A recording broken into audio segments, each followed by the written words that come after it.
am the chosen one. Your soul is mine. This is a Mortal Kombat movie made for Mortal Kombat fans. It wasn't ashamed of its source material. It respected it. I think it deserves an S ranking. 75 movie is still my favorite. 95 Scorpion's Revenge tied. 95 movie is obviously the best one.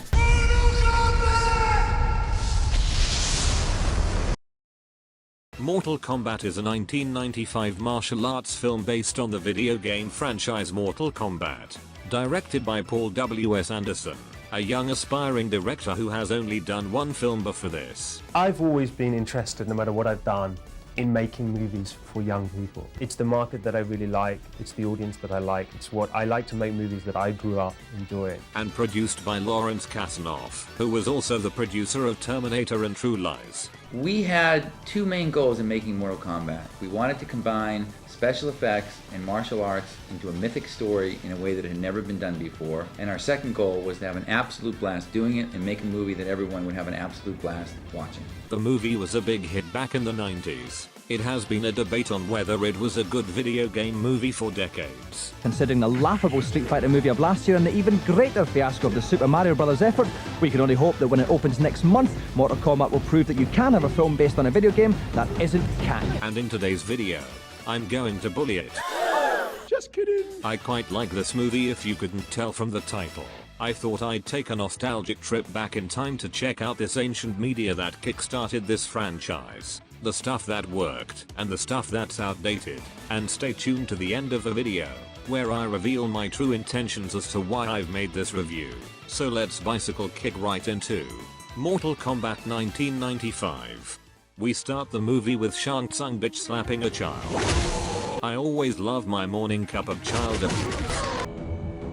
Your brother's soul is mine.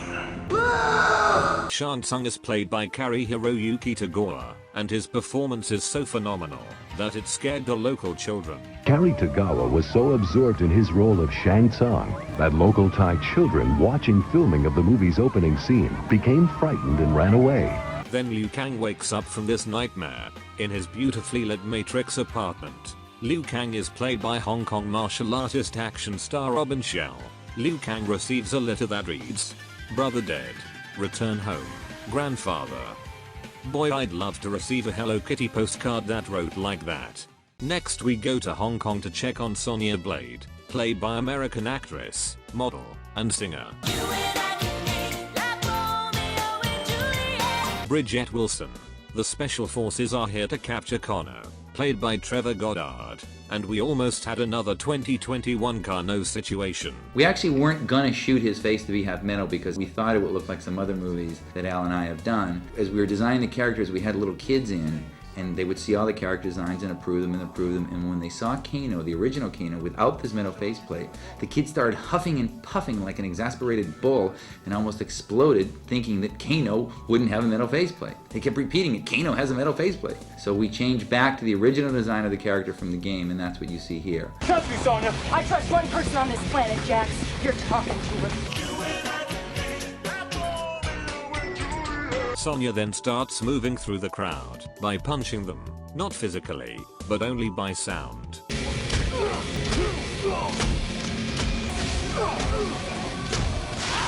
Shang Tsung wants Sonya to follow Kano so that she can join the tournament. This is also the beginning of Shang Tsung's creepy obsession with Sonya. If you so much as touch your Kano, you're going to need to see me idol. Your eyes. Doing the thing. We'll get back onto this later. Sonya continues to punch people. Shoots one of Kano's good boys. Good boy. And asks where he is. Where's Kano? And the lackey farts out a response. Where is? Next we get introduced to Johnny Cage, played by Lyndon Ashby.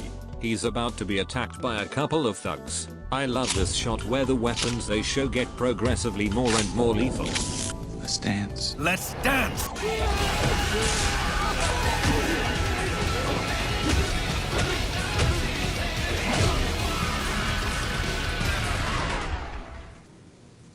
This is where you fall down. This is where you fall down. Fall.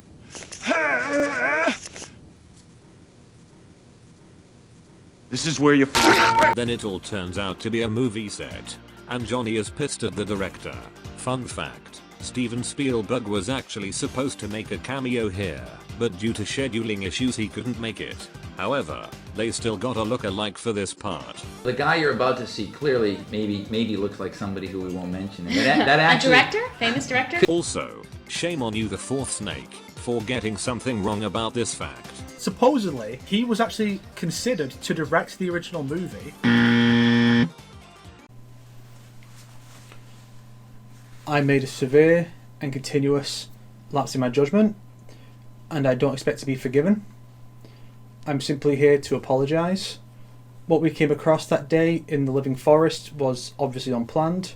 Alright, how long is the video? 3 minutes! Okay, I accept your apology. Thank you very much. Go to the Four Snake channel to watch the full thing. Moving on.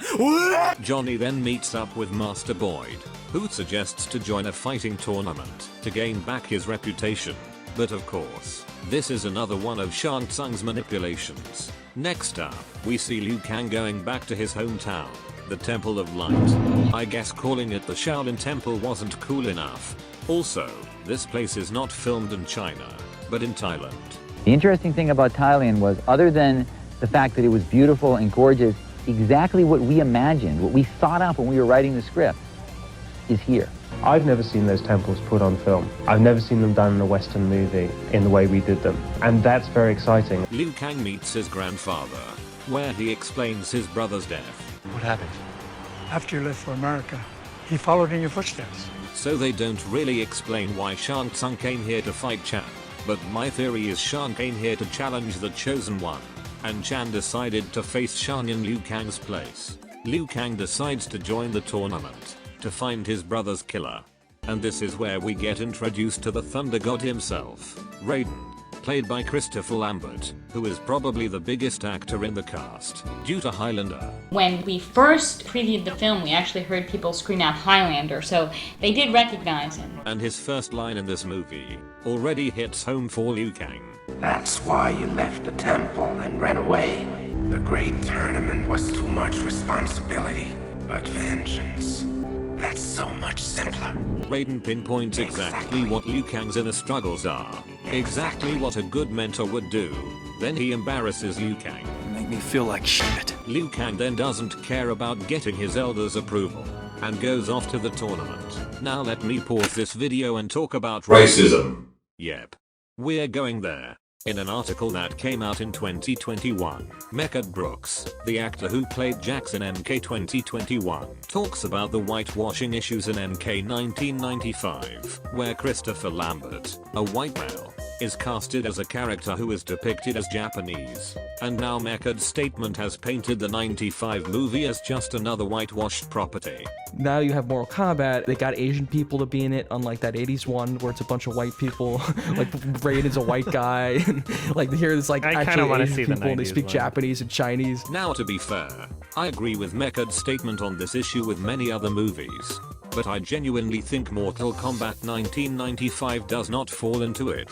So now I'm going to talk about diversity in the 95 movie. The main character and main villain of the movie are played by Asian actors, and I find that to be pretty poggers. I didn't have to play any stereotypical kind of token Asian. That got killed in the end or something. Yeah, something like that. This guy actually saved the world and I go, wow, this is really cool. And as a Chinese American myself, I quite look up to these legends. After the movie came out, the impact on the people, it's just so amazing because all the kids were so excited about my character in the film. Now on to Scorpion and Sub-Zero. Scorpion is supposed to be Japanese, and Sub-Zero is supposed to be Chinese, but both of them are white. Now there's a couple of factors to keep in mind. For one, their characteristics aren't really established until later on in the series, whereas in this movie, they are just mindless jobbers working for Shang Tsung. So representation wasn't the biggest concern for their characters. And also, the criteria of the casting is to find people who can fight. It was our goal that every actor in Mortal Kombat either was a martial artist who we taught to act or was an actor who we taught martial arts. And the first day I was there was like 100 people. And I went back and there was like 50. And I'm like, man, it's hard to get into a big budget film. Like, I didn't realize it was that difficult. And both Chris Casamassa and Francois Petty definitely fit that. The director walked over and said, hey, you guys mind taking off your shirt? And I'm kind of a smart ass and it gets me in trouble sometimes. So I looked at him and I said, well, if it'll get me the part, I'll come back to your trailer too. Right? Which, see, everybody laughs when I tell the story. That's hilarious. Deadpan. Yeah. Deadpan. And I go, oh my God. I'm like, this dude's going to kill me. Yeah. Paul Anderson shakes my hand and he goes, welcome to Mortal Kombat. You're going to be Scorpion. Oh! Would it be nice for Scorpion and Sub-Zero to be Asian? Sure. But I don't think it's that big of an issue, since they're just no-named thugs with cool abilities. And I guess it wasn't an issue for Mr. Mechard, since he didn't even mention them. But that's just get to the meat of the topic. Raiden. And who would know, a thunder god is French. For sure. One of the reasons they casted Lambert was for his star power. But they also casted him because they thought he'd fit the role of a mysterious funny mentor. We cast Christopher not because he's a famous actor per se, but because when you make a list of the people who have enough presence, and in our case, because Raiden is a devilish god, humor, it's a short list, and Christopher was the top of our list. We just liked him for the role. And I think it's fine that Raiden wasn't played by an Asian, because he's a god. I am a god! If we're going with MK lore accuracy, it's established that Raiden goes by many names, and takes different forms. If we're going with real-life mythology, Raiden is based off the Japanese thunder god Raiden, who looks like this. By Mechard's logic, Tornadus, Thunderous and Landless are Asian. By Mechard's logic, all the elder gods in Battle of the Realms are Asian, because they can turn into Eastern dragons. Of course, Raiden's attire is Japanese-based, which is why Tadanobu Asano is casted as Raiden in the 2021 movie. And I think that's great. I think diversity in the MK franchise is great, but don't all of a sudden throw the 95 movie into your Hollywood bigotry issue, when it never had that problem in the first place, especially when Mortal Kombat 1995 had awesome Asian representation. So I was watching the ending, and then it's like me and Carrie. That's it. Right. Two Asian dude. I go, wow. Next we head to the docks, where we see Johnny Cage pissed that someone is reading his scandal. Fun fact, this is the exact same newspaper Master Boyd was reading, just in Chinese. Even the side articles are the same. However, one of the article reads, 98.4% of all products made in Ohio. But the Chinese version didn't put 98.4% in it. So it just reads, of all products made in Ohio. This is where we get introduced to Art Lee. Also one of the fighters joining the tournament. Liu Kang arrives, and Johnny asks him to carry his luggage. Because, you know, he has long hair. Liu Kang rejects Johnny's Hollywood bigotry, and tosses his stuff into the sea.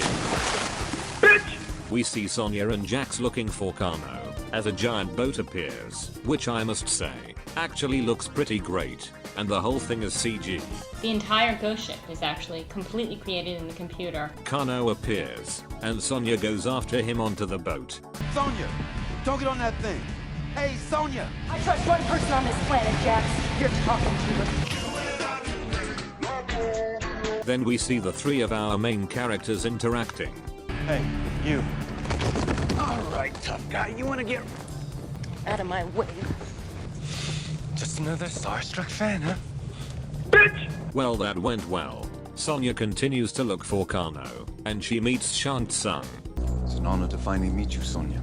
Shang Tsung, at your service. If you'd like a tour, I'd love to give it to you myself. Hey, be nice to the lady. I mean, he was quite nice to her. This is where we get introduced to Scorpion and Sub-Zero, who don't wanna kill each other, cause they're pretty much just mindless jobbers here. Sonya's gun gets frozen, which they totally referenced in the 2021 movie. Scorpion shows his living kunai spear, which I'm kind of shocked they never bring this into the games. But before they can attack, Raiden shows up to save them.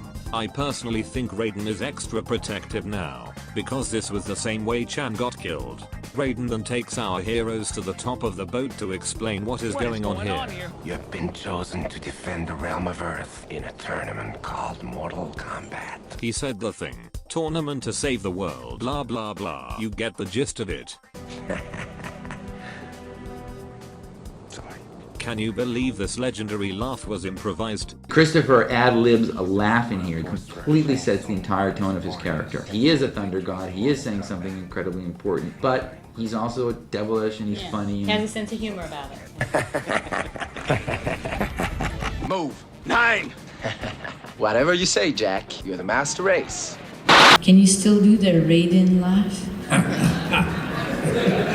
Next we get the classic line from Shang Tsung. It has gone! We then arrive onto Shang Tsung's beautiful island, which was also shot in Thailand.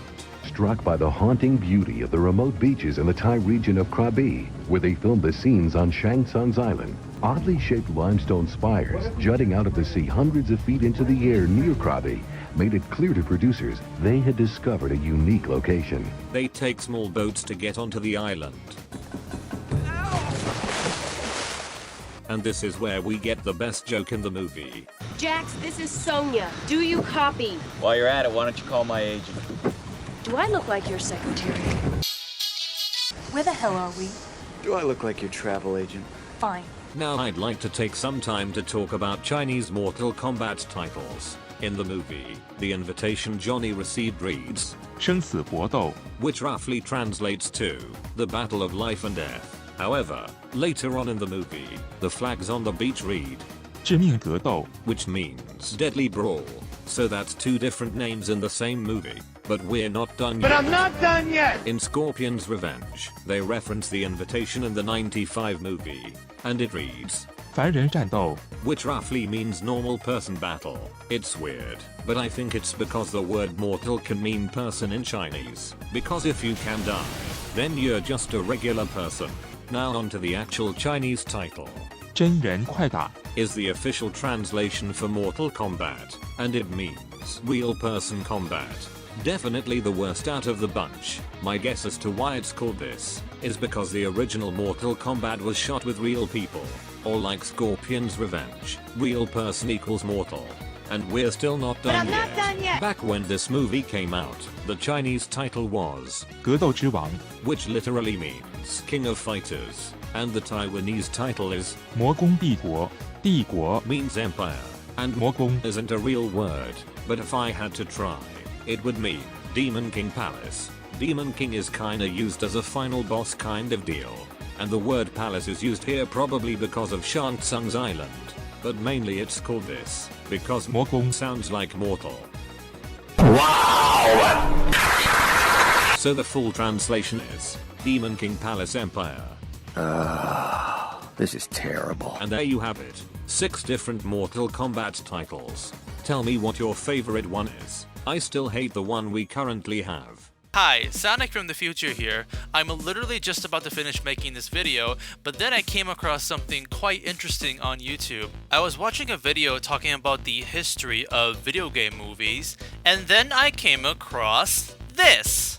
A 7th Mortal Kombat Chinese title! And by the way, this is no cheap rip-off knockoff title or something like that. No, this is legit something that you can still buy online today. It is actually called this. So apparently this is a Japanese version of Mortal Kombat. So I'm assuming that this is an English Mortal Kombat title translated into Japanese and then translated into Chinese. So the title is 神权降临传说, and the translation for it is God Fist Descending Legend. Now, yeah, God Fist Descending is stupid and really doesn't make any sense, but I will give it some points for the fact that they use the word legend here. I actually don't think that's too bad of a thing to put in the Mortal Kombat title. So yeah, there you go. I accidentally just found another one. If there ever is a 8th or 9th Chinese title that exists out there called like Doo-Doo Fighters or something, I'll be sure to update you guys on Never. Our heroes climb the stairs and make it into the palace, and Johnny lost his luggage while walking up the stairs. In here, we see statues of fighters from previous tournaments. The Statuary Garden on Shang Tsung's island honors the memories of former Mortal Kombat warriors throughout the centuries, both from our world and other realms. And here we get introduced to Princess Kitana, giving Liu Kang the doomy Simba eyes. What is this, by the way? Are you getting a sunbathe in the cave, while hooded figure watches over you? So something funny I find about Kitana. In the game lore, Kitana will slowly find out about the evil doings of Outworld and be imprisoned for her treacheries. Here however, she's already rebelling against Outworld. She's really with the good guy. And Shang Tsung knows this. She's our most dangerous adversary. Keep her away from these humans. Yet he does not dare lay a finger on her, because she's a princess of Outworld. Shang Tsung dare not try and steal her soul because she is a princess. She's family. So to speak. She's literally the spoiled brat that no one dares mess with because of her corporate billionaire daddy. Shang Tsung appears after walking up 1,000 steps, and this is where we see one of the worst looking reptile designs. Is that a fucking cat? Hi, sorry, I didn't mean to do a finger cam rant here, but I am losing brain cells figuring out who thought this was okay. It's like they saw the latest Jurassic Park movie and thought, yeah, we could do worse than that. They had a semi-decent blueprint in the MK2 Reptile arcade ending where he shows more of his like dinosaur face. They could have done something like that, but no, instead they made a cockroach. It's like if a kid from kindergarten brought back their cute dinosaur drawing and the parents were so disappointed with it that they scrunched it up and Paul Anderson walked in and said, yeah, we'll use that. You know, it wasn't until I took 1 hour to draw that dinosaur that I found out how bad the color scheme on this damn thing is. It's like if somebody wanted to decorate Christmas with their own body fluids. Upon observing this closer, I have realized that I think what they're trying to do is a thermal imaging type kind of a thing. Conceptually speaking, that sounds pretty cool, but the outcome is a barf. It's getting worse and worse the more that I look at this thing. The proportions and the 3D modeling is so bad, even for 1995. What are those toes? What are those silicone toes? Why couldn't they just make a good looking Cabal or a Velociraptor? As a person with a Digimon Velociraptor profile picture, I am genuinely offended by this. It doesn't even look reptilian anymore. Why couldn't they consult like a furry artist to help out on this? Do you remember the last time corporate tried to make a cat anthro movie without consulting furries? This looks worse than that somehow! I hate this reptile design. It is a disgrace to Reptile's legacy. I'd rather take the monsters from Annihilation. With that being said though, it's time to yassify it! Hello. Hi. So, can you help me make this thing sexy? Unbelievable. I can't believe you are asking me to do this again. You have a problem. No, wait. You can't keep asking me to draw this horrible stuff. This is for like a video. Sickness. It's a joke. This it's all is just for funnies. sickness. I'm just Stop making a asking joke. me to Please. draw a reptile cock. So Shang Tsung orders Reptile to keep Kitana away from the humans. If Shang can't get no bitches, then neither can Liu Kang. Next we see our heroes having a delicious meal, with a side of creepy staring. Shang Tsung then begins his opening ceremony. Some of you will even have the distinct honor and pleasure. We shall show you every pleasure. Every pleasure? What? And then he gives us a little taste of things to come by getting a bunch of muscular, oily men We got to rub baby oil on. No, just kidding, just kidding. to start knocking over food onto the ground that magically disappear in the next scene.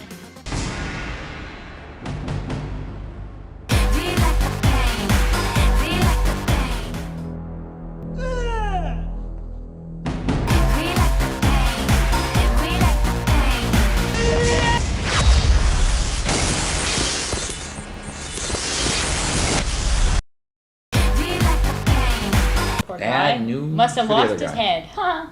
Flawless victory.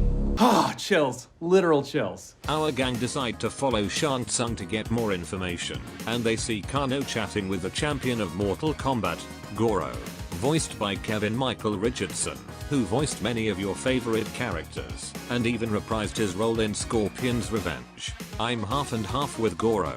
For one, he's not CG, and the animatronic puppeteer technology is revolutionary. He was a huge, big deal. He was the last of the great animatronics before movies started going much more to feature CG. Goro is 3 kinds of different puppets. It's a guy in a lightweight suit who has great mobility. It's an animatronic puppet. There's a guy inside, but the top arms and the head are controlled through wires running down the back of his body, now through his foot, so you can only see him in a medium shot, not in a full shot. And it is a completely radio-controlled guy in a suit whose upper arms and facial expressions are radio-controlled. The latter one had never been done before. There was someone inside. Yeah, Tom Woodruff. Yeah, carrying the entire thing that was over 8 feet tall. It was weighing 150 pounds. Wow. And he had to move the whole thing, you know, it was very complicated. And Kevin's voice is fantastic. I am Goro, Prince of the subterranean realm of Shokan. But on the other hand, he looks quite fake, and probably due to how hard it was to animate him, his fights look pretty bad. He was a big animatronic puppet that never fucking worked. I think Goro probably caused me more heartache than any other actor on the set. And everyone joked that it's Goro coming out of his trailer yet, because there'd always be some kind of delay. I think he got paid more than me and Lyndon and Robin combined. Learned the black arts from the Emperor. Damn, that chicken looks really good. And all this food on this table, it was real. You're some kind of royalty too. Right. So lucky for them, back home. Hello, baby. Did you miss me? Then Shang Tsung shows up and starts roasting Connor. Look at him. No dignity, no manners. Then Shang Tsung notices they are being watched. Then our gang continue to wander around as they see Princess Kitana. Liu Kang goes after that hot piece of 10,000-year-old wisdom. And then he gets ambushed by stinky breath. You know what? Reptile doesn't look too bad when you can barely see him. The game catch up, and Johnny takes them to Kitana because he can smell her perfume. I can smell her perfume. Despite the fact that the way they went is full of cobwebs. As they're breaking through the cobwebs that must have been there for like ever, you know that she couldn't have been there. I smell something. And then our gang fight a bunch of thugs, and it's a really fun fight that goes along with the beat of the Mortal Kombat theme. They beat them, and Raiden congratulates them. Wow! So why don't you show me what you plan to do about them? You gotta be kidding. Luckily, this isn't part of the tournament, and Raiden can intervene. Raiden warns them of the dangers of Goro and Shang Tsung. So now you've seen what you'll be facing in the tournament. You mean Goro? And Shang Tsung. Wait, hang on. What do I make, Gandalf? What does my fortune cookie say? And finally, the tournament begins. Liu Kang faces off against a cool-looking black dude. Come on! Yeah! A pretty good fight for the beginning of the tournament. After defeating him, Shang Tsung gives him a soul suck. Damn, I can't believe he whitewashed him. Next we see Sonya versus, as Liu Kang gets a nice front row seat. It put a big smile on your partner though, ear to ear. We get a semi-fun fight. People were all trying to volunteer. It could be the stunt between the legs double. And then, something really weird happens. Oh, give me a break. Okay. Sonya wins and kills Connor. Originally, she didn't do what she's about to do, which is snap our friend's neck. Originally, she was a bit nicer, but we screened and we thought, why not? Why not? I actually don't think this was a great move. For starters, that's the end of this version of Connor. He starts off intimidating and funny, but then he has one fight and dies. I genuinely feel like if Trevor Goddard got more screen time, he could rival Josh Lawson's Connor. Whoops. And second, Sonya's arc is pretty much finished within the first 45 minutes. Her ultimate goal was to kill Connor. Kano is the man. My mission in this entire situation is to kill this man, to get this man, to beat this man. Of course, she has another arc, I trust one person on this planet. but she basically just chills for the rest of the movie, until it comes up again. In my opinion, I think Sonya should have lost. She's not to be harmed, only humiliated. And have her rematch Kano later on in the movie, but have it end with Sonya trusting Johnny to give the finishing blow. I can't believe I'm saying this. I can't believe. But I think the Sonya and Kano arc is done a bit better in Scorpion's Revenge. Sonya's arc is the same. She wants to kill Kano and doesn't trust her teammates. In the end of the movie, Sonya confronts Kano, but she's overwhelmed by the monsters because she didn't ask for help from her friends. So when Johnny shows up to save her, Sonya realizes that having partners isn't too bad. And you'll never see me compliment Scorpion's Revenge ever again. Next we head off to a very, very beautiful forest. Now this is a rubber tree plantation from the beaches of Krabi where we were simply driving by one day and said, whoa, that looks like really great, cool. we gotta shoot something there. And we originally didn't have the time or the money to shoot the scene. It was just really an idea we got much, much later to tag on to the beginning of this fight. And this is where Johnny fights Scorpion. Scorpion shoots out his bad CGI to chase Johnny. And then the living Q&A spear dies getting stuck in a tree. Yes, it died. That comes out of his hand and has an attitude. Of course, that one doesn't have an attitude anymore. R.I.P. little one. You won't be missed. Johnny shadow kicks Scorpion. And that is the end of the fight. No, seriously. Johnny was going to knock out Scorpion and end the fight. He ran at me in the jungle, did that kick, and knocked me over. Luckily, the test audience wanted more action scenes. What I was told when they had the test screening, they said no way. There's no way that he would beat him that easy. And there were literally protests, is what Larry told me. He was telling me when we shot his fight in the rubber plantation in Thailand, he said, you know, man, you don't have it. You know, I should really be fighting for another week. But, you know, he was right. And eventually we did. It happens occasionally. So we live in an alternate timeline where this fight continues, and we got one of the best fights in this franchise. Welcome! First off, the set is so cool. It's probably one of the best sets in the movie. Scorpion's lair is built on a soundstage in Los Angeles, and it's built without walls. These are just lights evaporating into a sort of ethereal infinity, which is a really, really kind of bold thing to do from a production design standpoint. Designers created a complicated, multi-tiered set, which allowed Scorpion and Johnny Cage to fight on different levels in Scorpion's horrific death realm. We actually shot that fight scene up on a platform. Like, that wasn't CGI. We were 20 feet up in the air doing that entire fight scene. So you had a real 20-foot drop on either side of that platform. Robin Shue worked with designer Mick Strawn on the concept, which is based on Shue's knowledge of ancient Tibetan burial practices. A long time ago in Tibet, people bury their families or relatives like at levels. The reason for that was the higher you go, the closer to heaven you get. That's where we got the idea of the bamboo and the idea of the wrapped mummies, and we just kind of went with that and put it into a limbo, so it just went on forever. But the reason why this fight is awesome is because it's just non-stop fighting for almost 2 minutes. Non-stop kicking and punching and kicking and punching. A camera technique here that we use throughout the movie is where we hung a camera in a glass box, allowing the actors and the martial artists to actually punch the camera, giving a sort of POV of the punch coming in and actually hit the box, which looks like it hit the camera. And they are really going at it. The actors actually got hurt doing this. I was bent over this railing, and he did this axe kick. I think I was padded up, but his heel just hit right where there was no pad in the kidney. And I remember just going, you try to be a tough guy, right? And I'm like, and I go, give me a minute. It was not great. Robin, who were the Power Ranger guy. Yeah, he was insane. He doubled for Scorpion. Okay. And he had to do this gymnastic thing, and he just hit this steel bar so hard. Yeah. Was he okay? No. But it all culminates to a badass relentless martial art fight. I was able to convince Lyndon that you're gonna look fantastic. Yeah, just take if I the could hit. just hit you in the face. Because you actually see the actor doing it themselves. Yeah. Right. So it's true to the game and true to the film. Johnny then does some gymnastics.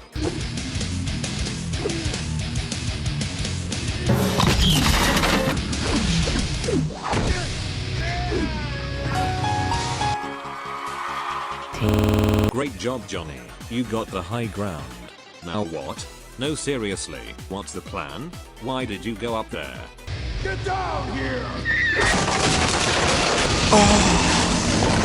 Then Scorpion reveals his true self, and Johnny uses the power of Kung Lao to save him. I have no quarrel with you.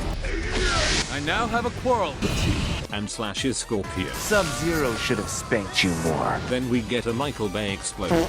And end the fight with Johnny giving a lovely signature for his fan, which is a reference to his MK2 friendship. This fight rocks. We're really proud of that scene. We think it's one of the best fights in the movie. Next we see Liu Kang heading off to the next fight.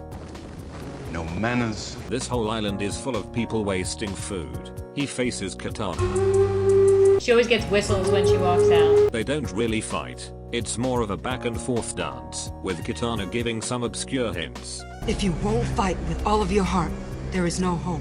To win your next match, use the element which brings life. Yeah, use the Force, Lex. Spider-Man's real name. What? Spider-Man's real name is... Spider-Man's name is Peter. No, that's enough. You disappoint me. Not very wise. But I'm not going to do anything, because you're the Emperor's daughter. We head to our next fight, where we see Raiden putting some element which brings life into the arena. So I suppose Raiden is working with Katana. Liu Kang fights Sub-Zero. It's a night fight. I like this part where they jump off the slope. Sub-Zero then starts using his OP AoE move. Use the element which brings life. Get out of me! Nobody's messing with your head. Get out of me! Nobody's messing with your head. Liu Kang then figures out the riddle. It's Mortal Kombat. The essence of Mortal Kombat is not about death, but life. The answer was water. Yes, of course. I'd rather the answer be my dick. Liu Kang tosses the bucket of water, somehow turning it into an icicle, which makes rain Sub-Zero's worst nightmare, and penetrates Sub-Zero. I loved the behind the scene of Sub-Zero getting tossed. Martial arts expert Francois Petit prepares for what will ultimately be his Frozen finale. Pretty good, huh? Next we see Shang Tsung looking for Goro. Can you believe they have all this amazing food just lying around here? We do not tolerate wasting consumables. I'm sure Ferritor is loving this. Ain't that right, you two? Erator Macro? Huh.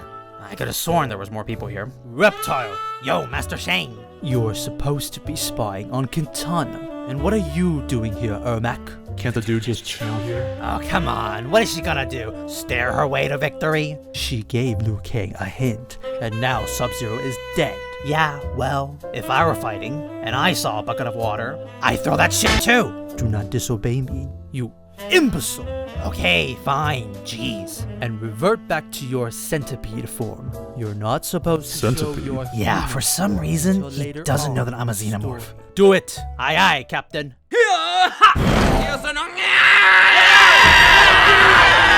Shang Tsung tells Goro to unleash hell, and then he goes on a killing spree.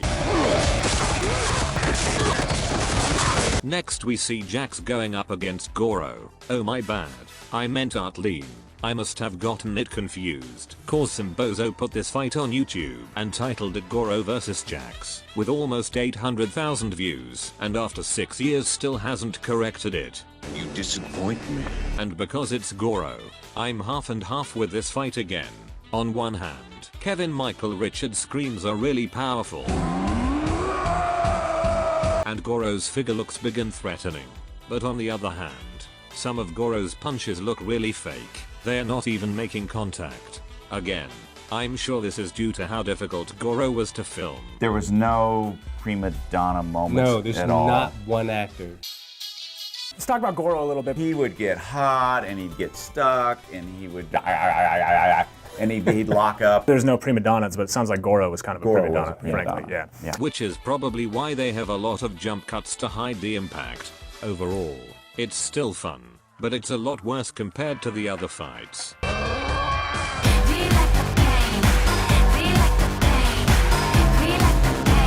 Artleen gets knocked down. Oh no, not Artleen. The guy who talked to Johnny once and had dinner with them in one scene. Flawless victory. It isn't though, and now our heroes are worried. So Raiden gives a little pep talk. He tells Johnny that he's only doing this to prove that he's not a fraud, and will rush into things without thinking. Bravely enough, but foolishly. He tells Sonya that she needs to trust a little more. If you are afraid to trust, you will lose. Wait. Where's my seductive whisper pep talk? Raiden tells Liu Kang to face his destiny, and that he can't keep blaming himself for the death of Chan. Every mortal is responsible for his own destiny. Chen believed this. Why can't you? Our heroes ponder about this, and Johnny decides to fight Goro, not because he wants to prove himself, but because he wants to protect his friends. So he asks Shang Tsung's permission. Are you that eager to die? I'm not the one who's gonna die. No, I can't laugh yet. I've got to hold it in. Shang agrees, but also adds in a new rule. I reserve the right to challenge the winner myself. Raiden objects to this. I don't think so. But Johnny assures him that he'll win. This is our tournament, remember? Mortal Kombat.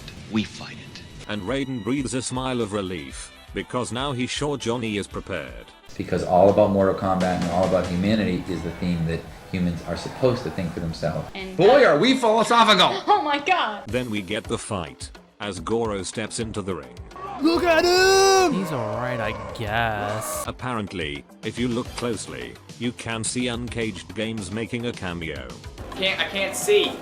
Who's winning? Johnny Cage appears, with his theme, and the same reflection shot from his first fight.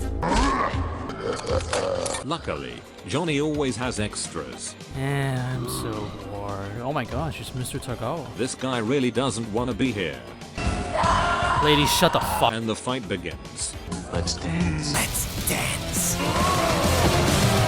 Here's another place where we got something from the kids who came into our stage. Every kid who came in who saw the world being built. No, don't! I have to! Okay. Every kid said to us, hey, what kind of balls does he have? Fuck ball. Take it easy. Sorry. Damn! That hurt. Was he hard? Johnny then goes to a cliff. Those are $5 sunglasses, asshole. This is where you fall down.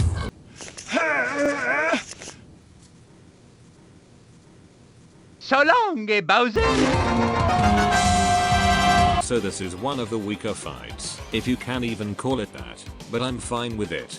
Again, I'm sure Goro was too much of a pain to handle. Goro got less screen time than they thought he was gonna get. Right. And I like what this scene does for Johnny as a character. He didn't just rush in and fight. So you'll rush into any fight. He had a plan. He first gave Goro a debuff, and then got him onto a cliff to one-shot him. And I'm actually kind of fine with Goro not landing any hits, since we just saw him beat up like 20 people.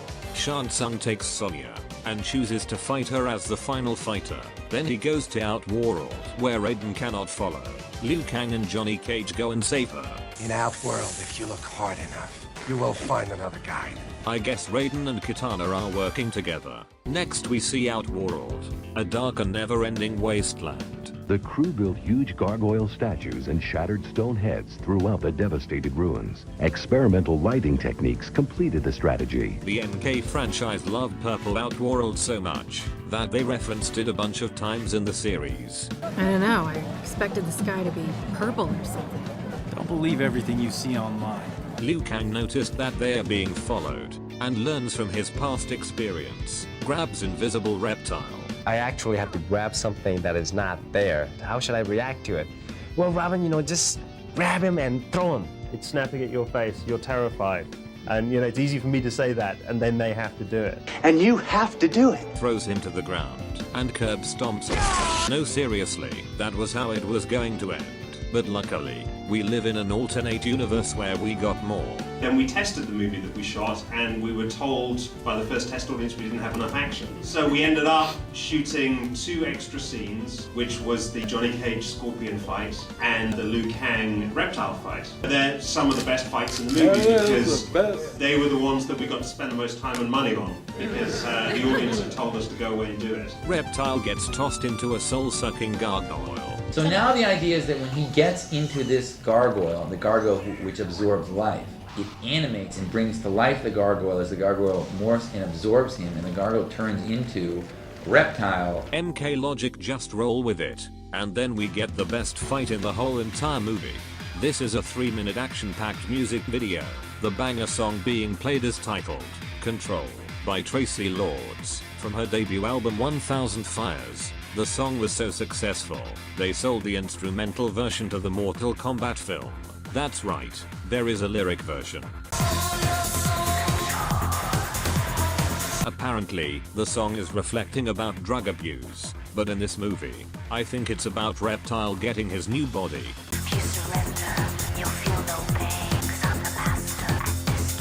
Check out 1000 Fires for more techno goodness. But not only was the music pogging, I loved the non-stop action Robin and Keith performed. There was a part where Robin even got hurt on set. Well, what happened, he threw me against a pillar. I did it one time, and it was fantastic, and Paul Anderson said, well, can you do it again? Because he was such a perfectionist. I wasn't happy. I know, he wasn't happy. He said, Robin, you can hit harder than that. We did it 10 times, and on the 10th take, I was kind of exhausted. You got thrown into a pillar 10 times? 10 times. Oh my God. And I was kind of tired, so I landed on the edge of the pillar. And I fractured a couple ribs. Oh! It's only ribs. That's what Paul said. Can you do it again? Like, we need to find the... He had to finish the rest of the time with broken ribs. He will really suck it up to get a good shot. So now the joke is that, you know, if Robin says how many ribs he fractured, that's the degree of the difficulty of the fight. This is a 2-rib fight. Nice. If I had to say a negative, Reptile doesn't use any of his abilities. No acid spit. No invisibility. No tongue. Even though he did show those in his devolved form, I still feel like the fight lacks some reptilianism. Still a banger fight though.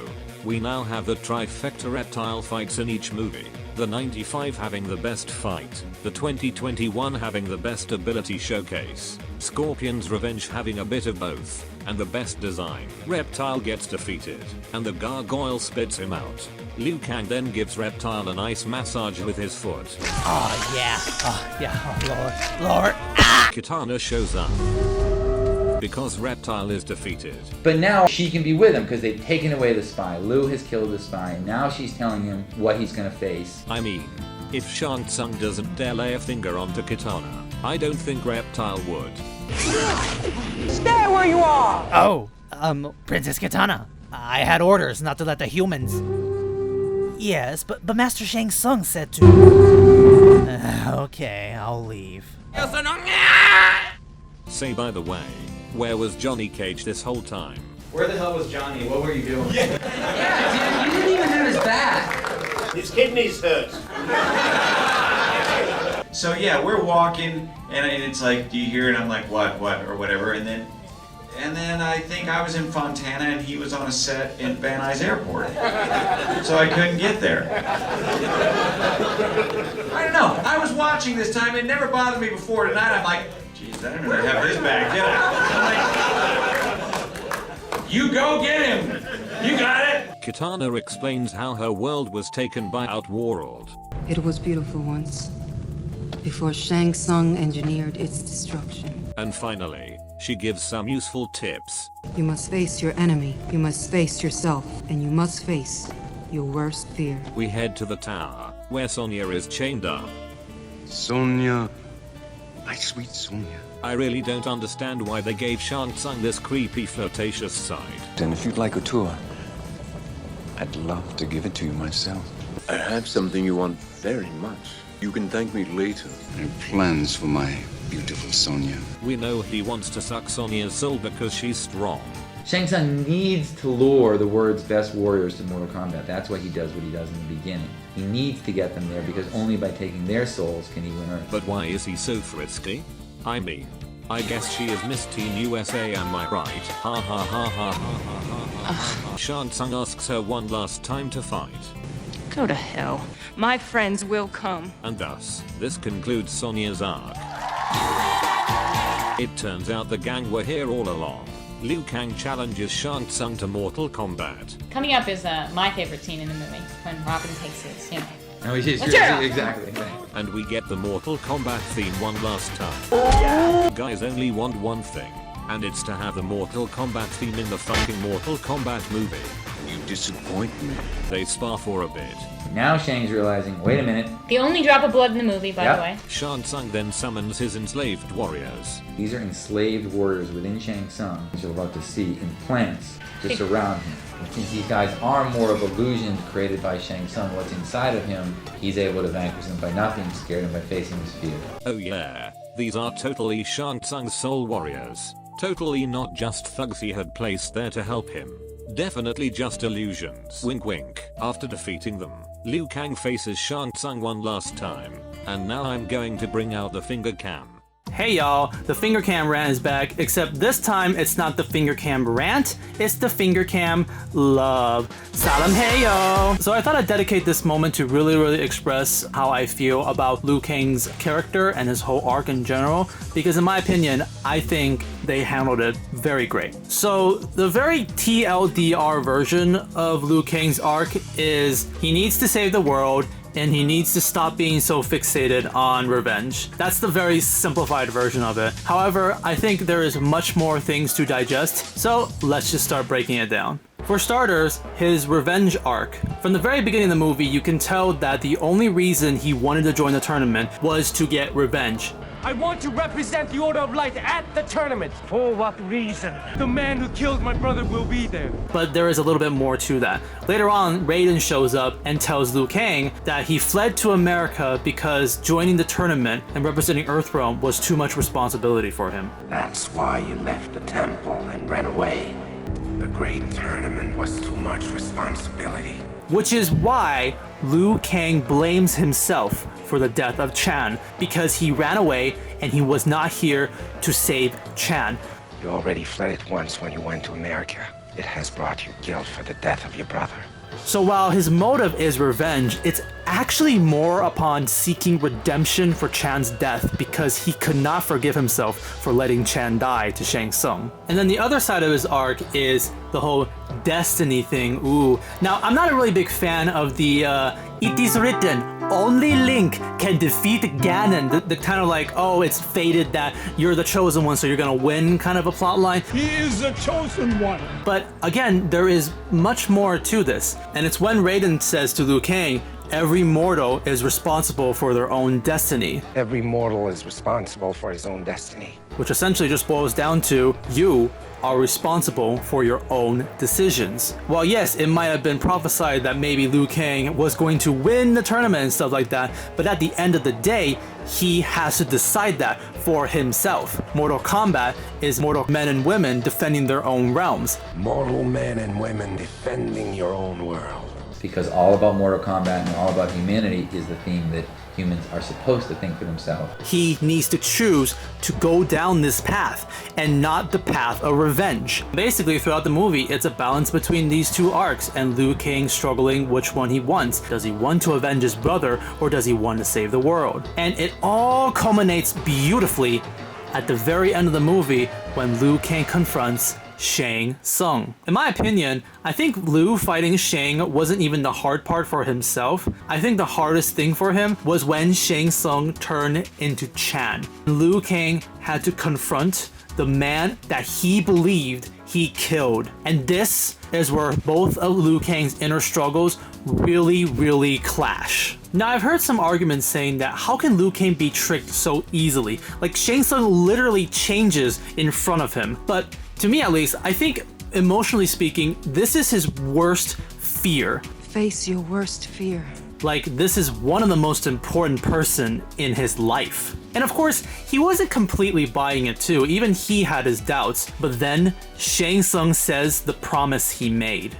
Remember when our parents died and you promised that you would always take care of me? This is where it hits Liu Kang the hardest. And not only that, but we now understand why Liu Kang blames himself so much, because he made that promise to Chan. Then the next thing that happens is, I'm not too sure of the best word to use. The word that I'm thinking is cruel. Chan forgives Liu Kang and he rejects him. Forgive you for letting me die. Now, in most of these sort of medias where like people are looking for redemption and somehow somebody like forgives them, I don't think I've ever seen the main character reject them. And that is honestly so cruel, but it's also very honest for him. Liu has to admit the fact that it is not his fault, that Chan chose to fight Shang Tsung on his own. He chose that destiny. It wasn't my fault. Chan chose his own path. And Liu Kang needs to see that it is Shang Tsung's fault. Now I know that kind of sounds like a duh, of course it's Shang Tsung's fault, he's the one who killed him, but it's Liu Kang who needs to admit that in order for him to move on, in order for him to seek the other path. And only when Liu Kang tosses away the motive of revenge, only when he tosses away his selfish desires, what you're about to face is vastly more important than your quest for revenge, can he choose to save the world. He can finally pick up what he ran away from, the responsibility of joining the tournament, to save his family, to save his friends, to save the world, to become the chosen one. And there's one last thing about Liu Kang's arc that really like ties a nice bow that really just like wraps it up amazingly. Throughout the movie, all Liu Kang wanted was revenge. All he wanted to do was kill Shang Tsung. I'm going to find my brother's killer at the tournament. What about Shang Tsung? Oh, still concerned only with vengeance? He is gonna pay for my brother's death. You can't run from me, Shang! But at the very end of the movie, when he confronts him and when he needs to defeat him in order to win Mortal Kombat, what does he do? He offers mercy. Surrender, it's over. This guy literally wanted to kill him, but at the end, he didn't need to anymore, because all he needed to do was win the Mortal Kombat tournament, and that doesn't involve killing Shang Tsung, so he gave him the option to surrender. There aren't that many revenge is bad like plot lines out there that I can really like agree or like follow with, because like for the most part, when a hero fights like a villain, I really don't mind if the hero like kills the villain.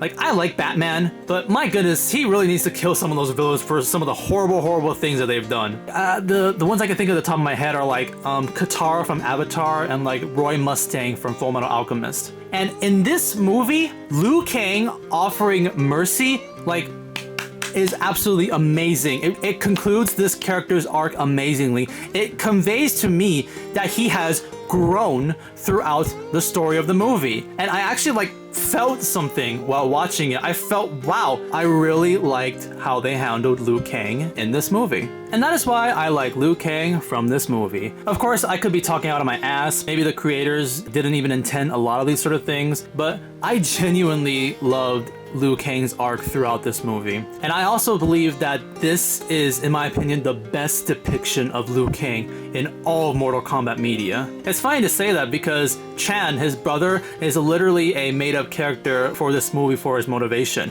But I actually think it works out in the long run because it really humanizes Liu Kang and it really gives him like a motivation to work for throughout the story, which in my opinion is quite lacking for the other depictions of Liu Kang. So yep, that is my finger cam love instead of my usual finger cam rant, because this was actually genuinely something that I quite liked. So I thought I'd do something a little different for you guys. All right, let's wrap up the rest of the movie with a finger cam bicycle kick.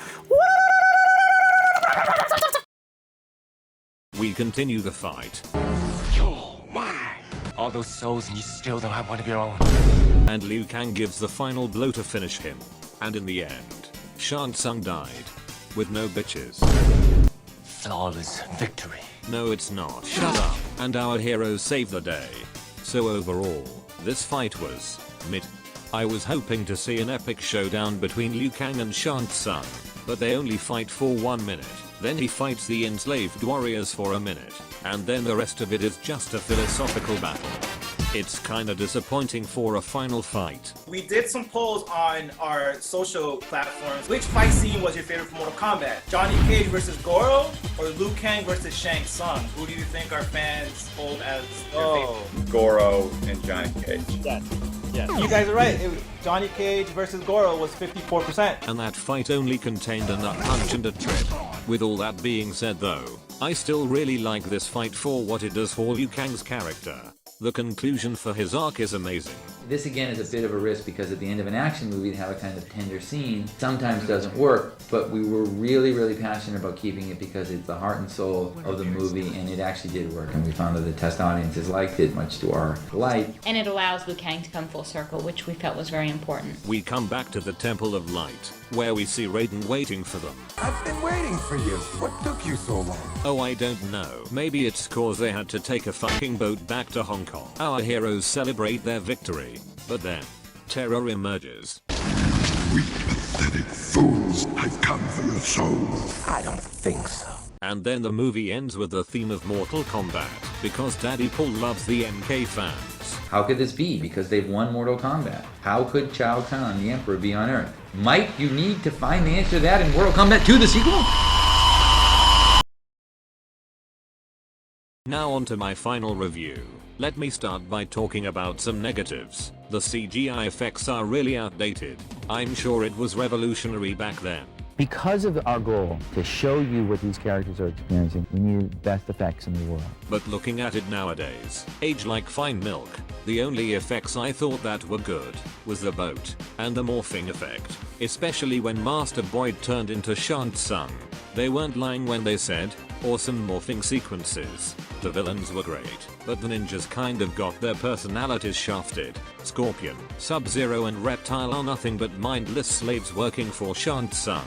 And Mortal Kombat fans won't like how undeveloped they are. That being said though, I didn't mind too much. They wanted to put more focus on other characters, and the ninjas still had the best fights in the movie. Another character I kinda disliked was Kitana. Her fight was lame, she barely had any lines, and her guidance was overshadowed by Raiden's. If you won't fight with all of your heart, there is no hope. You fear your own destiny. You already fled it once when you went to America. It brought you guilt for the death of your brother. I'm not like offended by her presence or anything, but she definitely feels lackluster. Weirdly enough though, she gets much more of a character development in the sequel. Take that with what you will. This movie is rated PG-13. What's the main problem with this film? 4 more syllables. PG-13. Which many fans were disappointed with, since the franchise is known for its brutality and gore.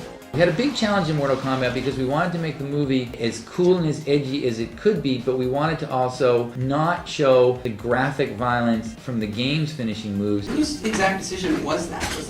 Was that partly you as a director, or? No, I was brought on as a director for hire. That decision had already been made before I became involved. My first meeting at New Line, and I had my first meeting with Bob Shea, who was running the studio, and he looked at me and said, "Why the fuck are we making this picture?" And I'm like, and it came as a surprise to me because it sounded like he didn't really want to make it. And he said, you know, games are very violent, and this movie's, it's not very violent. What are you doing? And I'm like, and all these decisions, of course, have been made before I became involved. Though I see this more as a double-edged sword. Of course I'd love to see more blood, but the film crew got to focus on other things, like the martial art action and creative abilities. We wanted to have these great fights, but at the end, replace the graphic violence of the finishing moves with special effects. Which are cooler and people hadn't seen them before anyway. Which we thought would just tell a better story. So the medium of bringing this to the film would add something quite different from the experience of watching it in its prior incarnation, which was a video game. Sometimes the things you imagine are much more powerful than things you can show. And that's what we tried to do with this. You know, we tried to suggest things, suggest the brutality and the violence of the video game. And you can show this movie to kids. A lot of people got introduced to this franchise because of this. Because even if you'd made it an R-rated movie, you would never have got it into cinemas. One other thing that alleviates this issue is the fact that nowadays, we do have a R-rated Mortal Kombat movie that scratches the brutality and gore fans wanted, and that movie is Scorpion's Revenge. Stop making me compliment this fucking movie. And my last gripe is this movie is extremely 90s. The acting, the setting, the action. It's all very old. Old? Old. This is the hardest pill to swallow, and the biggest reason why it's hard for me to recommend this movie to people I know. Now on to the positives. I think one of the reasons why I like this movie compared to the other MK films is just how simple the story is. It's just a gang of heroes going into a mysterious land to save the world. A handful of people on a leaky boat are gonna save the world. Exactly. I love the martial art fights in this movie. They were so hype and so enjoyable. I think one of the reasons why people feel this movie holds up was because there's not a lot of visual effects. Everything is real. We were tired. We were really tired, but then we had fun. And people sometimes don't realize that you have to act and do all these fight sequences. You watch today's heavy special effect movie, like all these superhero, there's no power. There's no power, you don't feel it because it's CG. But our film, you can feel the punch and the kick because it's real. No fake, no wind-up cut. Everything that's done is really done. We shot at 24 frames per second. We didn't sped anything up. So we fought in the normal speed because we're good. We do it cleanly and we do it fast. The music is very bopping. It's exhilarating. It hypes up the fight. It almost feels like a music video.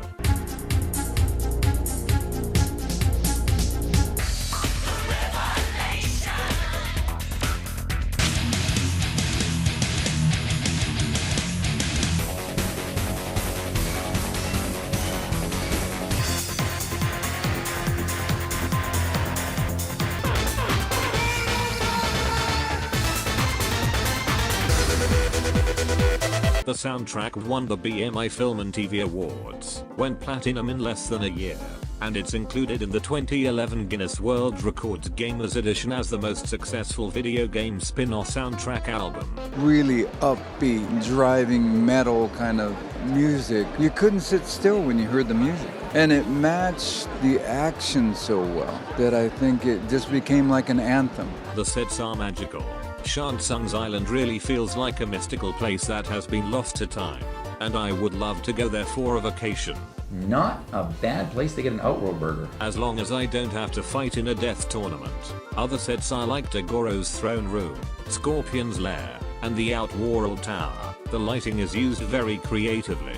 The red in Scorpion's lair really makes it feel like you're in hell, and the dark and purple in Outworld gives it a nightmare wasteland feel.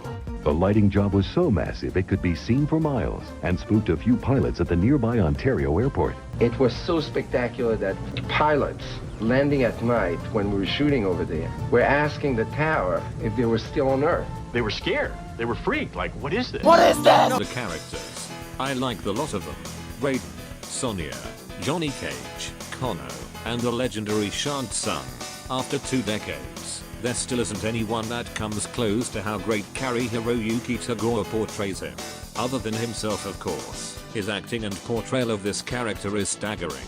His expression can go from 0 to 100 in an instant. Your soul is mine. You imbecile. You're mine. Shang Tsung is mystical and magical, but also has that aspect of being very human. We're looking at a human being who, through power, has been misled, misguided.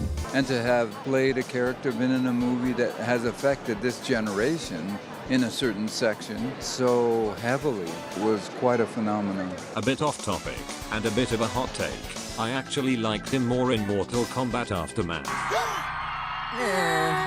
He starts off subtle and cunning. You know something is sinister with him, but the heroes need to work with him, so they bear with his smug attitude. Why are we listening to this snake? Because I am a snake who's toiled beside Kronika, learning her secrets. I know them. Do you? But once he gets the crown, it's go time. He shows his true colors, and reverts back to his deranged 1995 self. Killing Kronika is my destiny.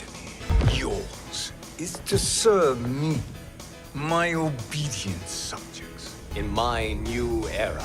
Your new era. You underestimate my prowess, chosen one. You are no match for me. I love his performance in the 95 movie, but I prefer the build-up he provides in Aftermath. And finally, the best thing in this movie. Robin Shell. Not only is he the best character, I really wanted to find actors who could play Liu Kang, who could make Liu Kang really engaging. With actors like Robin Shou, I think we have the best of both worlds. Here we have a man who can run 12 feet up a wall and do a backflip, but also when he's being hurt, when he's talking about the death of his brother, you believe this man. He's a good actor.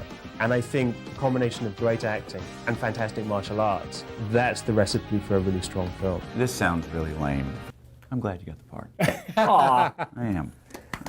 Not only was he fun and charismatic to watch, Liu here turned out to be funnier than we thought, so we kept playing it up. A lot of the little bits of humor are things we strove for, but a lot of the things are things we ad-libbed. not only is he a great martial artist, You were, what, 84 Wushu World Champion? Oh, well, 82. Oh, 82. He's okay. It's not. but he also choreographed your favorite fights. Pat Johnson is a legendary fight coordinator who worked on Karate Kid, Ninja Turtles, and of course, this movie. Kazanov had to secure the services of the world's most experienced fight coordinator, Pat Johnson. Pat Johnson is simply the best fight choreographer and the most successful fight choreographer in the history of the movie business. And he said he'd kick my butt if I didn't say that. But also, Robin Shao helped with the fight choreography. Pat is here, and I'm from Hong Kong, or I've done so much movies in Hong Kong. And then we kind of combine our thinking and the style we want. And more importantly, he choreographed your favorite fights. We were very fortunate to do the Johnny Cage, Scorpion, and Liu Kang Reptile. You did choreograph. I choreographed those fights. Wow. Yeah. So, but Shu's work on the Scorpion Cage and Liu Kang Reptile fights matched Johnson's philosophy. Pat's done movies for years, and I have a background in Hong Kong action movies. By joining together, we created something really, really different. They came to me and asked if I would choreograph the film. Of course, you know, like I love that more than acting, to be honest. It's choreography, it's just like directing. If this isn't the definition of MVP, I don't know what is. People ask me, like, how do I feel about the reboot? Oh, yeah, I say, yeah, fine. Wait, James Wong's an excellent filmmaker. But I said, no matter how well the reboot is, I will always be Liu Kang. I will always be the chosen one. I agree. This movie was a huge success and would kickstart many people's careers, for better or worse. Let him go, Cheezel. Thanks. What a pleasant surprise. Is that a poop rat? Is that a poop rat? You despise me, don't you? Bad touch, stranger danger. And there are many things that got carried over from the movie into the MK franchise. This is where the Australian Carno started, though funny enough, Trevor was actually trying a Cockney accent. British people be like, hello, baby. But the Australian origin stuck due to his accent being misinterpreted. A W for the Aussies. You sound like a ass American tourist. Sonya's braid and cap design started here. Liu Kang and Kitana's romance. And Johnny and Sonya's romance. Many legendary lines. Your soul is mine. It has begun. Don't you owe me some sunglasses? Scorpion's Revenge took many nods from the '95 movie. And finally, Mortal Kombat 11 is a huge love letter to MK95, not only bringing back Goro to play Shang Tsung in the Krypton story mode, but also adding Christopher Lambert, Bridget Wilson, and Lyndon Ashby back as skins into the game, was one of the best things MK11 did. Would I give this movie a 10 out of 10? No. It has its flaws, and there are many more martial art movies that are better out there. Heck, I think objectively, the Sonic movies are better video game movies. But as a Mortal Kombat fan, or a starting point for MK fans, I think this is the perfect movie. I got one last question. It's a very, very hard question. Okay, go. What's the best video game movie ever made? Mortal Kombat. Yeah. All right. That's what I thought. Yeah. It's a stupid question. Well, now we all know. It's definitive, and we've answered it on the show. We're having a blast here because we're making something that we really think would be fun to see, and that's what we want you to experience too. Just a lot of fun. And to me, because there were so many fans, it's as if kids would be playing every day like monks, you know, in their own little temples. And all of a sudden, we gave them a church to come to, the Mortal Kombat Church. All the monks came out of hiding and became a family. Interesting. After 25 years since the film, there's such a family feel to the people, to the fans. And personally, this is my favorite video game movie. Alright, cut the sappy music. It's time to reveal the truth. The truth! Of course I made this video because I wanted to show my appreciation to this movie. But my true intentions are more malicious. Every week I get the same exact comment, which is, SonicHaXD hates Mortal Kombat. Why do you hate MK? Why bother making videos about this series if you hate it? I'm Mauler. What the fuck's even going on? Now, I don't mind getting hate comments, but it's the phrase, I hate Mortal Kombat, that ticks me off. So apparently, me trashing the story and movies of Mortal Kombat means I hate the gameplay and characters. No, I don't. That's actually a part of the franchise I like. And also, I've made a handful of videos praising the series. Yeah, I totally commission sexy reptile art because I want Warner Brothers to get owned. Up yours, woke moralist. Regardless, I'm still that guy who hates MK. Well, I have now made a 1-hour sucks video, where all I've done is compliment and defend this movie. So from now on, if I ever get another fucking comment of someone saying, I hate MK, I will personally send you a link to this video myself. You just hate Mortal Kombat. This guy just hates everything Mortal Kombat related. If you hate Mortal Kombat, stop making these videos. You hate everything. Watch my V-Stars review. Is there any Mortal Kombat series that you like? Do you just hate Mortal Kombat? Make your own anime series and see how well you... Why do I feel like even if there was the perfect Mortal Kombat movie, it had everything Sonic wanted, he'd still hate it? I love Mortal Kombat 1995. I love Mortal Kombat. And I love trashing on the shitty story mode in Mortal Kombat. Now fuck off. Hey guys, what is up? SonicHaXD here, and thank you all so much for watching this video. I originally had this video planned to be a lot smaller. I like the 95 movie, what else could I say? And then I talked about the whitewashing issues, the Chinese Mortal Kombat titles, the Reptile rant, the Liu Kang love, not to mention half the video were interesting behind the scenes stories, and here we are, another hour later. With that all being said though, I really enjoyed a lot of things that I did in this video, including the skits, including the funny edits, but I really enjoyed looking up the behind the scenes stuff. Like, I had to look through like 9 hours of random interviews with these actors. It was a lot more of a different experience compared to what I did in the past, because for the most part, yes, I'm looking up reasons as to why the director decided to do that in the movie, yada yada, but I'm also looking up stuff that clearly contradicts like what they're doing in the movie, and usually just showing these interviews to like shoot themselves in the foot.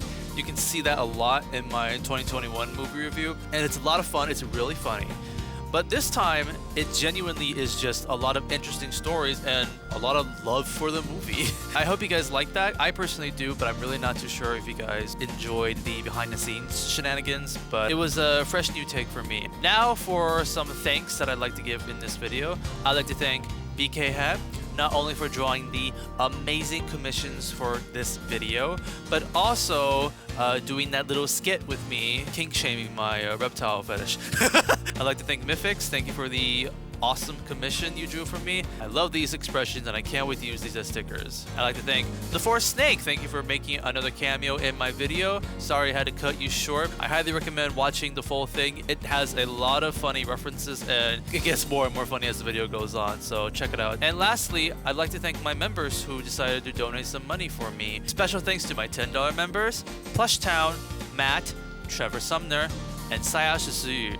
And thanks to my $2 supporters, Black Hawk God, Shaded99, Berserk Saturn, Ephemeral Sean, Tsundere Dragon, Crying Tomato Head, and Steve Ardilla. Now these are the members that I have by the time I'm recording this, so I'm sure that I have a couple more new members, and I'm sorry I didn't mention you, but I promise I will in the next video. Thank you for donating to this channel nonetheless. So, where do we go from here? Well, if you guys don't know, I've been doing a thing known as one for me, one for them. My last video, MK vs. DC, was voted the most, and that's why I did that. And then this video was something that I wanted to do because I felt like it would be something fitting for the SonicHaXD channel. And that way I have something on this channel that isn't like shit-talking MK only. Now we're gonna do another vote, so you guys can vote for what I do next. And looking from the previous votes, it seems like MK9 was winning second place by 10%, but I still think there's a chance that something might overtake it, so that's why I'm gonna do a vote again. Your options are MK9, and I thought I'll put in a Just the Gods Among Us 2. I think both of these are some of the more older, but also things that people still are interested in hearing my opinions about. I don't mind talking about both of these games. But the third option, heck, the whole reason I even really wanted to make a 95 movie is just so I can make an Annihilation video. Oh my gosh, if there ever was a time where I had a very big personal preference, like, oh, you guys can vote for anything you want, but if you asked me Annihilation, oh my gosh, please vote for Annihilation. That movie is so bad, but I love it so much. I really just want to dive deep into that movie and really try to analyze it. That thing like broke me. That thing destroyed my mind the first time I watched it. So these are the 3 videos you can vote for, and the votes will start probably like next week. Be sure to vote whichever one you want to see me do next.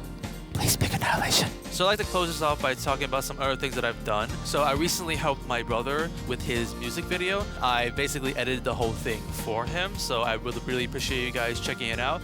He basically gets drunk and sees Bob Ross singing at him. So I think you guys might find that to be pretty epic. Next up, I did a collab in KS's video where I talk about the story mode in fighting games and why they're kind of trash in general, and I give my opinions about that. And finally, I got invited to the Vortex Snake's channel with True Underdog to do a Mortal Kombat Iceberg video, and it was basically kind of like a mini game where we were doing like a point system to see how many we could get right, and that was a ton of fun too. So check those out if you want to see more of what I've been doing recently, because I haven't been uploading a lot on this channel except for the Smash or Pass video. Sorry for prolonging this too much. I hope you guys are having a wonderful summer vacation, and I'll see you guys next time. Bye-bye! More shadow step too, so I really can't have her using water flow. No golden parry. Yes! Whoa! I wasn't even paying attention to her health. Whoa.